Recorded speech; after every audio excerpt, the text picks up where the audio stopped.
Welcome to ચેતુસ kitchen. આજે આપણે છોલે બનાવવાના છે, તો એને છોલે પલાળી અને હવે આપણે કુકરમાં 1 ઇંચ ઉપર પાણી આવે એટલું પાણી ઉમેરી અને આપણે કુકરમાં 5 સીટી લઈ લેશું। તો અહીંયા આપણા ચણા સરસ બફાઈ ગયા છે, એટલે કે છોલે બફાઈ ગયા છે। તો આટલા મસ્ત બફાઈ જવા જોઈએ આપણે છોલે। અહીંયા છોલે ચણા બફાઈ ગયા છે અને અહીંયા સાઈડ ઉપર આપણે મસાલા બધા તૈયાર કરી લીધા છે। અહીંયા આપણે 2 ચમચી જેટલા બફાયેલા છોલે ચણા આપણે સરસ મિક્સીમાં ક્રશ કરી લીધા છે। અહીંયા આપણે ડુંગળીને ખમણી લીધી છે, અહીંયા ટમેટા ખમણી લીધા છે, આદુ લસણની પેસ્ટ છે, 1 ઇંચ આદુનો ટુકડો છે અને 1 લસણનો ગાંઠિયો આપણે મિક્સર જારની અંદર ક્રશ કરી લીધો છે। બાકી રેગ્યુલર મસાલાની અંદરથી મસાલાનો ઉપયોગ કરી અને ટેસ્ટી એવા આપણે છોલે બનાવશું આજે। તો અહીંયા આપણે ગેસ ઉપર કઢાઈ રાખી દીધી છે અને હવે આપણે એમાં તેલ ઉમેરી દઈશું। અહીંયા 2 નાના ચમચા આપણે તેલ ઉમેરેલું છે। તો અહીંયા આપણે બધા ખડા મસાલા લઈ લીધા છે, 2 તજના ટુકડા, 3 ચક્રી ફૂલ અને 4 લવિંગ અને 1 તમાલપત્ર। આ તમે બાફામાં પણ ઉમેરી શકો છો, હું અહીંયા વઘારમાં ઉમેરું છું। આવી રીતે કરો તો તમે ઝડપથી આપણે છોલે આપણે બનાવી શકીએ છીએ।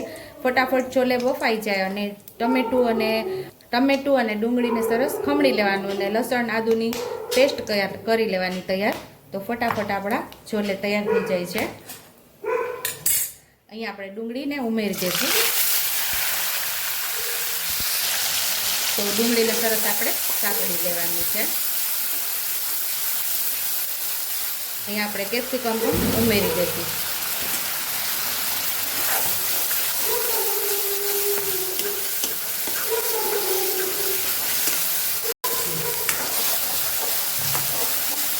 ડુંગળીનો થોડો કલર બદલાય ત્યાં સુધી આપણે એને સાતળવાની છે।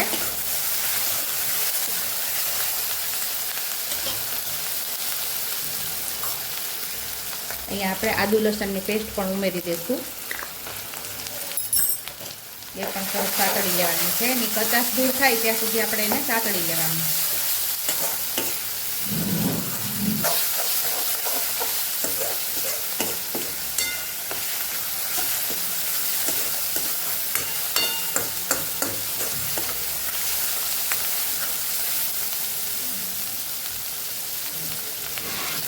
અહીંયા આપણે ટમેટાને પણ ઉમેરી દઈશું, સરસ આપણે મિક્સ કરીને સાતળી લેવાના છે। અહીંયા બધા આપણે મસાલા કરી લઈશું।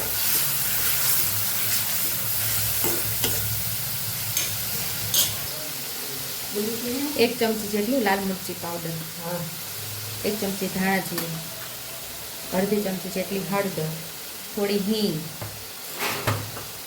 મસાલા પૂરતું આપણે મીઠું, છોલે ક્રશ કરીને રાખેલા છે એ પણ ઉમેરી દઈશું। અહીંયા એને પણ સાથે જ સાતળી લેવાના છે મસાલા સાથે।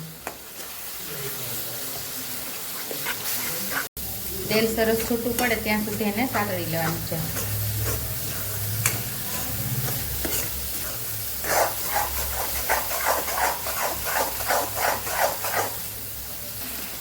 થોડા લીલા ધાણા ઉમેરીને એને પણ સરસ સાતળી લેશું। આનો સ્વાદ બહુ મસ્ત એવો આવે છે।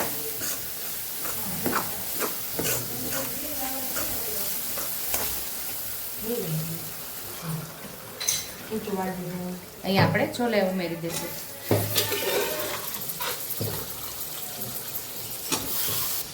મસાલા સાથે સરસ છોલેને મિક્સ કરી લઈશું। જે પ્રમાણે રસો જોઈએ એ પ્રમાણે પાણીને ઉમેરવાનું। અહીંયા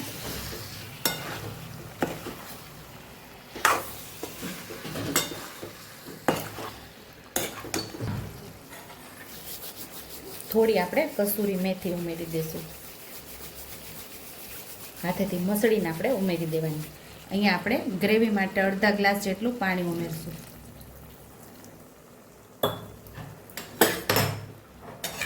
મિક્સ કરી લેશું।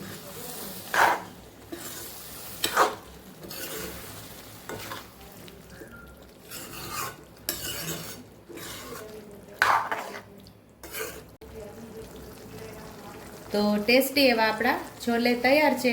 સર્વિંગ બાઉલમાં હવે આપણે સર્વ કરી લઈશું। ટેસ્ટી એવા આપણા છોલે તૈયાર છે. ઉપરથી લીલા ધાણાથી આપણે ગાર્નિશ કરી દઈશું. જો તમને મારી રેસીપી પસંદ આવી હોય તો મારી રેસીપીને લાઈક કરજો, શેર કરજો, સબસ્ક્રાઈબ કરજો, બેલ આઇકોનને દબાવતા ભૂલતા નહીં અને કમેન્ટ બોક્સમાં કમેન્ટ કરજો કે મારી રેસીપી કેવી લાગી. તો આવજો.